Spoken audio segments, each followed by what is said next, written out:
உங்கள் தங்க நகை விற்று உடனடி பணம் பெற மேக்ஸ் கோல்ட் கால் 0444554545.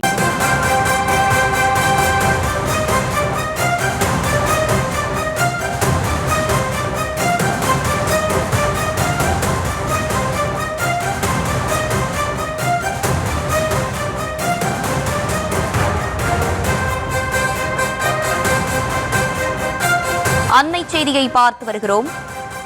பாமக கொடியை அன்புமணி பயன்படுத்த ராமதாஸ் எதிர்ப்பு தெரிவித்து மனு தொடுத்திருக்கிறார். அது தொடர்பான அந்த அண்மை செய்தியை பார்த்து வருகிறோம். அன்புமணியின் உரிமை மீட்பு பயணத்திற்கு எதிராக டிஜிபியிடம் ராமதாஸ் மனு அளித்திருக்கிறார்.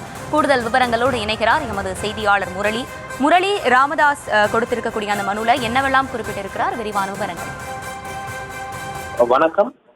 பாட்டாளி மக்கள் கட்சியின் நிறுவனர் ராமதாஸ் தமிழக டிஜிபியிடம் ஒரு மனு ஒன்றை அளித்திருக்கிறார். அந்த மனுவில் தன்னுடைய மகன் நாளை முதல் தமிழகம் முழுவதும் உரிமை மீட்பு பயணம் மேற்கொள்ள இருப்பதாகவும் அதற்காக தன்னுடைய கட்சி கொடியை அனுமதி இல்லாமல் பயன்படுத்துவதாகவும் குறிப்பிட்டிருக்கிறார். மேலும் தன்னுடைய அனுமதி இல்லாமல் இந்த கட்சி கொடியை பயன்படுத்தக்கூடாது என தமிழக டிஜிபியிடம் ஒரு மனு ஒன்றை அளித்திருக்கிறார். கடந்த சில நாட்களாகவே அன்புமணி ராமதாசுக்கும் பலவிதமான சிக்கல்களும் பிரச்சனைகளும் மேற்கொண்டு வருகிறது. இந்த நிலையில் இந்த பிரச்சனை தொடர்பாக தற்பொழுது அன்புமணி ராமதாஸ் நாளை உரிமை மீட்பு போராட்டம் என்பது தொடர்பாக தமிழகம் முழுவதும் நடைபெறணி நடத்த இருக்கிறார். அதற்கு எதிர்ப்பு தெரிவிக்கும் விதமாக அவருடைய தந்தை ராமதாஸ் தற்பொழுது டிஜிபி அலுவலகத்தில் மனு ஒன்றை அளித்திருக்கிறார். மேலும் இந்த விவகாரம் தொடர்பாக தொடர் சர்ச்சைகளை ஏற்படுத்தி இருக்கிறது.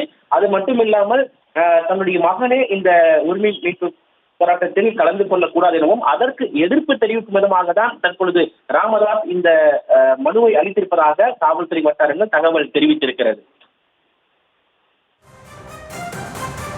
விவரங்களை வழங்கியமைக்கு நன்றி முரளி. உங்கள் தங்க நகை விற்று உடனடி பணம் பெற மேக்ஸ் கோல்ட் கால் 0444554545.